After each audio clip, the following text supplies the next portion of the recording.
धीरे बोलो, कोई सुन ना ले। ये बात हम सबके कानों में पड़ी होगी और हमारे मुंह से भी कई बार निकली होगी, लेकिन सोचने की बात यह है कि यह वाक्य कब कब हमारे मुंह से निकलता है और कब कब हमारे कानों में पड़ता है, क्योंकि ऐसे काफी गुप्त राज होते हैं जो हम दूसरों के कानों में पड़ने नहीं देना चाहते। और अक्सर परिवार में अशांति का कारण हम स्वयं ही होते हैं। हम इस बात को देख पाए या भले ना देख पाए, पर यही असली सच है, क्योंकि जाने अनजाने में मूर्खतावश हम खुद ही अपनी वह बातें दूसरों को बता देते हैं जो हमें कभी नहीं बतानी चाहिए, और वही बातें जो जाने अनजाने में हमने किसी दूसरे के सामने बता दी थी, वही हमारे दुख का कारण बन जाता है, वही हमारे झगड़े का कारण बन जाता है, और फिर हम पछतावे के अलावा कुछ नहीं कर पाते। बाद में हमें पछतावा होता है कि मुझे यह बात किसी को बतानी नहीं चाहिए थी। मेरी ही गलती हुई कि मैंने जाने अनजाने में यह बात सभी को बता दी। इसीलिए आज की इस बौद्ध कहानी में आपको जो बातें मैं सुनाने वाला हूं, उसे सुनने के बाद आपको वो 7 ऐसी बातें पता चलेगी जो आपको कभी किसी को नहीं बतानी चाहिए। और तो और ये जो 7 बातें हैं, ये आपको अपने पास क्यों रखनी है, इसका कारण भी मैं आपको समझाऊंगा। इन 7 बातों के अलावा अगर आपको लगता है कि कोई बात ऐसी है जो मुझसे छूट गई है, तो कमेंट सेक्शन में जरूर बताना। इससे पहले कि आप इस बौद्ध कहानी में खो जाए, इस चैनल को सब्सक्राइब जरूर कर लें। तो चलिए कहानी शुरू करते हैं। एक समय की बात है, एक नगर में रामू नाम का एक युवक रहता था। वह युवक बहुत गरीब था, कुछ पैसा नहीं था। उसके पास 2 वक्त की दाल रोटी भी बड़ी मुश्किल से उसे नसीब होती थी। किसी काम की तलाश में दिन रात खोज करने पर भी उसे कोई काम नहीं मिल रहा था। फिर एक दिन उसने अपनी पत्नी के सामने अपनी सारी समस्या बता दी। उसने अपनी पत्नी को कहा, मैं जिस जगह भी काम मांगने के लिए जाता हूं, तो हर कोई मुझे यह कहकर काम नहीं देता कि हमारे यहां काम की जरूरत नहीं है। मैं काम की तलाश कर करके थक चुका हूं। मुझे समझ नहीं आता कि मैं तुम लोगों का पेट कैसे भरूं, अपने बच्चों को कैसे पालूंगा, और यह चिंता मुझे दिन रात खाए जा रही है। यह सुनकर उसकी पत्नी ने कुछ सोचकर कहा, तुम एक आदमी के पास सिर्फ एक बार ही काम मांगने के लिए जाते हो, और जब वह काम नहीं देता तो तुम दोबारा उसके पास नहीं जाते। अगर तुम्हें उनसे काम लेना है तो तुम्हें हमदर्दी जतानी होगी, तुम्हें उनसे हमदर्दी हासिल करनी होगी, अपनी गरीबी दिखानी होगी, ताकि वह लोग तुम्हारी मजबूरी समझकर तुम्हें काम पर रख ले। इसलिए शर्म मत करो, उन्हें अपनी मजबूरी बताओ, अपनी गरीबी बताओ, और इसी उपाय से तुम काम पा सकते हो। यह बात रामू के मस्तिष्क में बैठ गई। अगले दिन काम मांगने के लिए वह उसी सेठ के पास पहुंचा जहां पर वह पिछले दिन काम मांगने के लिए गया था। लेकिन इस बार उसने हाथ जोड़कर उस सेठ से प्रार्थना की, उससे विनती की कि वह बहुत गरीब है और उसे काम की बहुत आवश्यकता है। वह जो कुछ भी उसे देंगे वह उसमें संतुष्ट हो जाएगा, पर कृपया करके मुझे अपने यहां काम पर रख ले। उसकी यह हालत देखकर उस सेठ ने उसे अपने यहां काम पर रख लिया। वह रोज वहां पर काम पर जाने लगा। अंदर ही अंदर वह खुश तो था कि उसे काम तो मिल गया, लेकिन उसे वेतन दूसरे लोगों से कम मिलता था। वही काम जो दूसरे लोग कर रहे थे, उन्हें ज्यादा वेतन मिल रहा था और उसे कम वेतन मिल रहा था। जब इस बारे में उसने अपने सेठ से कहा, तो सेठ ने कहा कि देखो भाई, तुम्हें काम की जरूरत थी, मैंने तुम्हें काम दिया। मेरा धन्यवाद करने की बजाय तुम मुझसे शिकायत कर रहे हो। यह कैसी एहसान फरामोशी है। यह सुनकर रामू वहीं पर चुप हो गया। बात कहीं ना कहीं सत्य थी। सच थी कि सेठ ने तो उसे उसकी मजबूरी के हिसाब से ही काम दिया था, और इसीलिए वह उसे अपने अनुसार ही वेतन देता था। लेकिन धीरे धीरे उसने यह बात अपने सगे संबंधियों और अपने दोस्तों को भी बताना शुरू कर दी कि उसका सेठ कैसा आदमी है और उसे कितना वेतन देता है। समय बीतता रहा और रामू पूरी लगन के साथ अपना काम करता रहा। लेकिन अब परिस्थितियां बदलने लगी थीं। सेठ अब रामू से दूसरे लोगों से ज्यादा काम लेता था और उनसे कम वेतन उसे देता था। यह बात रामू के मन को बहुत खलती थी। वह दूसरों से ज्यादा मेहनत कर रहा था और उनसे कम वेतन पा रहा था। इससे उसके आत्मसम्मान को बहुत गहरी चोट पहुंची। अब धीरे धीरे उसका मन अपने काम से हटने लगा। उसका मन काम में लगता ही नहीं था।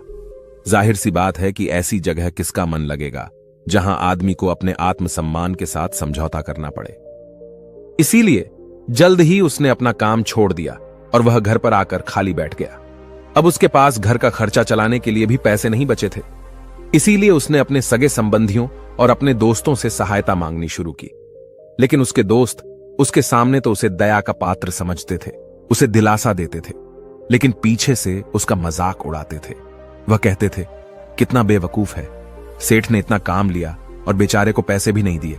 अरे हम इसको पैसे दे दें तो ये कल हमारा भी पैसा नहीं वापस कर पाएगा। इसकी ऐसी हालत है, काम तो इसके पास कुछ है नहीं, पैसा कहां से लाकर देगा। और इसी वजह से रामू की हालत दिन पर दिन खराब होती जा रही थी। अब वो दिन रात तनाव में रहने लगा।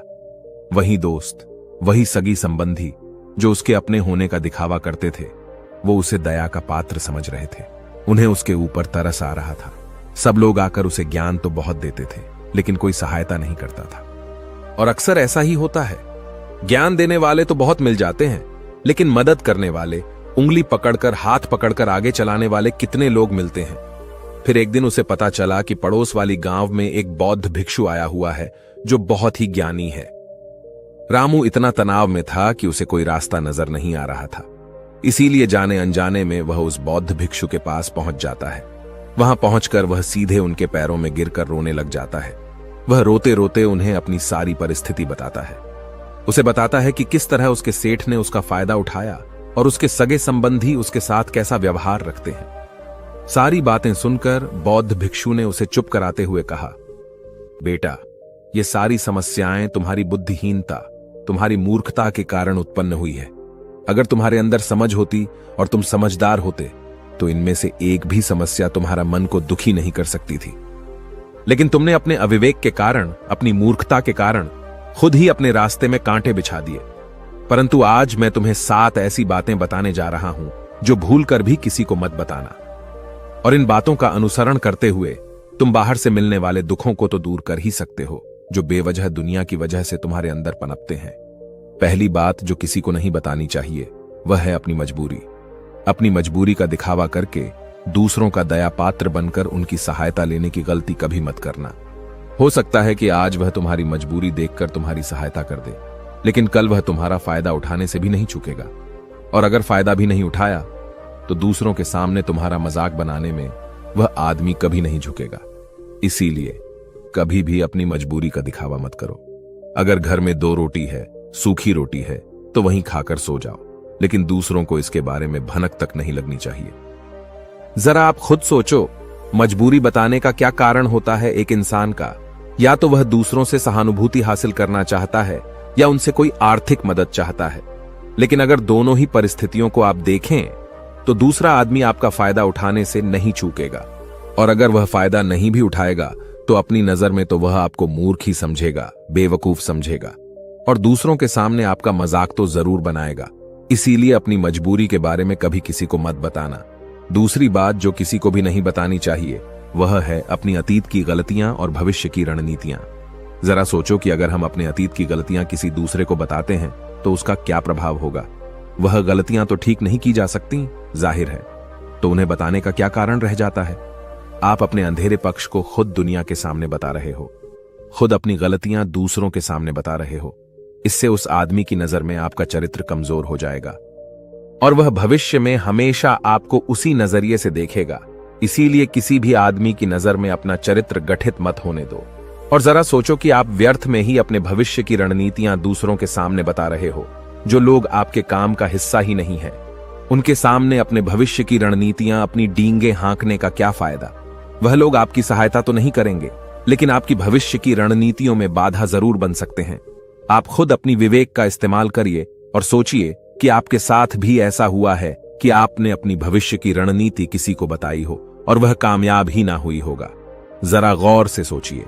तीसरी बात जो किसी को नहीं बतानी चाहिए वह है अपने घर की बातें। जो भी हमारे घर के अंदर हमारी परिवार के साथ होती है, हमारे माँ बाप के साथ, हमारी पत्नी के साथ, हमारे बच्चों के साथ, वह बातें परिवार तक ही सीमित रहनी चाहिए। अगर आप इन बातों का दूसरों के सामने ढिंढोरा पीटते हो तो दूसरों को आपके घर में घुसने का एक मौका मिलता है और वह इसका फायदा उठाने का कभी नहीं चूकते। वे आपके परिवार के सदस्यों को आपसे दूर ले जाने की कोशिश करेंगे। अक्सर ऐसा होता है। हम समाज में देखते हैं कि हम अपने घर के झगड़ों को कम करने के लिए उन झगड़ों को अपने पड़ोसियों और दूसरे सगे संबंधियों को बताते हैं, लेकिन इससे आपको सहायता कभी नहीं मिली होगी, बल्कि आपके घर की लड़ाई झगड़े और ज्यादा बढ़ गए होंगे, और वह जाहिर है कि बढ़ेंगे।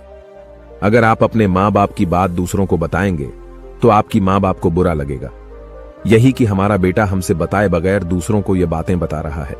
इसीलिए अपने घर की बातें और अपने घर की लड़ाई झगड़े किसी के सामने मत बताना।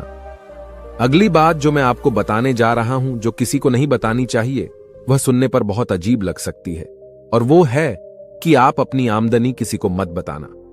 अब अपनी आमदनी न बताने के पीछे क्या कारण हो सकता है? जरा सोचिए कि आप अपनी आमदनी अपने दोस्तों को बता देते हैं, तो इस हालात में केवल दो बातें हो सकती है। या तो आपकी आमदनी उनसे ज्यादा हो सकती है, या तो फिर आपकी आमदनी उनसे कम हो सकती है। अगर आपकी आमदनी उनसे ज्यादा है, तो जब आपके दोस्तों को जरूरत पड़ेगी तो वह सिर्फ आपको ही याद करेंगे, क्योंकि उनको पता है कि अगर आपकी आमदनी ज्यादा अच्छी है तो आप ही उनकी मदद कर सकते हैं, और इसीलिए ज्यादा लोग आपसे सहायता मांगेंगे। और जब आप उनकी सहायता नहीं करेंगे तो वह सोचेंगे कि इस आदमी के पास पैसे हैं, मेरी सहायता कर सकते हैं, लेकिन यह फिर भी मेरी मदद नहीं कर रहा है। और इसीलिए आपकी आमदनी आप दोनों दोस्तों के बीच एक झगड़ों का कारण हो सकती है। और इसी जगह आपकी कम आमदनी होगी तो लोग मजाक उड़ाएंगे, वह आपको कमजोर भी समझ सकते हैं, और ऐसी हालत में बहुत कम लोग मिलते हैं जो आपके पीठ पीछे आपका मजाक न बनाए, और ज्यादा होगी तो सहायता मांगेंगे। तो अपनी आमदनी बताने में दोनों हालातों में आपको ही परेशानी होगी, इसीलिए अपनी आमदनी बताने की कोई जरूरत नहीं है। अगली बात जो मैं आपको बताने वाला हूं, उसे अपनी गांठ बांध लेना और किसी को यह बात मत बताना। अपनी कमजोरी और अपनी ताकत अक्सर इंसान को पता नहीं होता है कि उसकी कमजोरी या उसकी ताकत क्या है, लेकिन अगर आपको अपनी कमजोरी और अपनी ताकत पता है तो पहली बात तो आप बहुत ही बुद्धिमान आदमी हैं, और दूसरी बात कि आपको यह बातें किसी को पता नहीं लगने देनी है, क्योंकि अगर आपकी कमजोरियां दूसरों को पता चल गईं और अगर भविष्य में आप दोनों दुश्मन बन जाते हैं तो वह आपकी कमजोरियों का फायदा उठाएंगे, और अगर उनको आपकी ताकत पता चल गई तो वही ताकत आपकी कमजोरी बन जाएगी, क्योंकि वह ताकत दूसरे आदमी को पता है, और वह ताकत का तोड़ भी आज नहीं तो कल ढूंढ ही लेगा, क्योंकि हर शेर का सवा शेर होता ही है। ऐसा भी हो सकता है कि इसके बाद आपको उनसे हमेशा दब के रहना पड़े। अगली बात जो किसी को नहीं बतानी चाहिए वह है अपने मित्रों और दुश्मनों के बारे में। अपने मित्रों के साथ बात करना और उनके साथ अपने दोस्तों और दुश्मनों के बारे में आपके अनुभव और विचारों को बताना अच्छा हो सकता है, लेकिन ध्यान और सावधानी से। अगर आप अपने मित्रों के बारे में दूसरों को बताते हैं तो वे आपके मित्रों के साथ खिचड़ी पका सकते हैं और आपको धोखा दे सकते हैं। आपके गहरे मित्रों को आपसे दूर करने का प्रयास कर सकते हैं। आमतौर पर सामान्य लोग ऐसा नहीं करते, लेकिन आपके दुश्मन ऐसा करने की कोशिश कर सकते हैं। वे आपके गहरे मित्रों को आपसे दूर करने की कोशिश कर सकते हैं। दूसरी ओर आपके शत्रु के बारे में भी किसी को नहीं बताना चाहिए, क्योंकि आज का मित्र कल आपका दुश्मन बन सकता है, और वह आपके दुश्मन के साथ मिलकर आपको हानि पहुंचा सकता है और धोखा दे सकता है। इसलिए अपने सबसे अच्छे दोस्तों के बारे में भी अपने दुश्मनों के बारे में कभी बात नहीं करनी चाहिए। आखिरी बात में मैं यह कहना चाहता हूं कि जब आप दान करते हैं तो उसके बारे में भी किसी को मत बताएं, नहीं तो दान करना व्यर्थ हो जाता है, बेकार हो जाता है। जब आप अपने दान का ढिंढोरा पीटते हैं तो आप यह बता रहे होते हैं कि आप कितने बड़े दानी पुरुष हैं, और यह आपके अंदर एक अहंकार पैदा करेगा। इसीलिए दान जितना गुप्त रूप से किया जाए उतना ही अच्छा होता है, उतना ही फलदायी होता है। ऐसा कहा जाता है कि जब आपका बायां हाथ दान कर रहा हो तो दाएं हाथ को भी ना पता चले कि बायां हाथ दान कर रहा है। बौद्ध भिक्षु ने रामू को जो 7 बातें बताईं, उनमें संसार के सभी सिद्धांत छिपे हुए हैं। इन बातों का पालन करते हुए आप अपने घर में सुख शांति बना सकते हैं और घर के झगड़े हमेशा के लिए दूर कर सकते हैं। और हमारा कहानी सुनाने का मकसद यही है कि आप और ज्यादा जागृत रहे। आप खुद उन बातों के बारे में सोचें और हमें कमेंट में जरूर बताएं कि आपको ये बातें सच लगी या नहीं। और इनके अलावा भी अगर आप कुछ जानते जो हम यहां बताना भूल गए हैं तो उन बातों को भी कमेंट सेक्शन में जरूर डालें। उम्मीद है कि आपको यह वीडियो पसंद आई होगी, तो आप हमारे दूसरे चैनल प्रोग्रेस इंस्पायर्ड पर भी एक नजर जरूर डालें, क्योंकि उस चैनल पर आपको बिल्कुल नई और अलग कहानियां मिलेंगी। इसी के साथ मैं आपका शुक्रिया करता हूं पूरी वीडियो देखने के लिए, और वीडियो को एक लाइक करना मत भूलिएगा। तो चलिए मिलते हैं अगली वीडियो में, फिर एक नई कहानी और एक नए मैसेज के साथ। नमो बुद्धाय।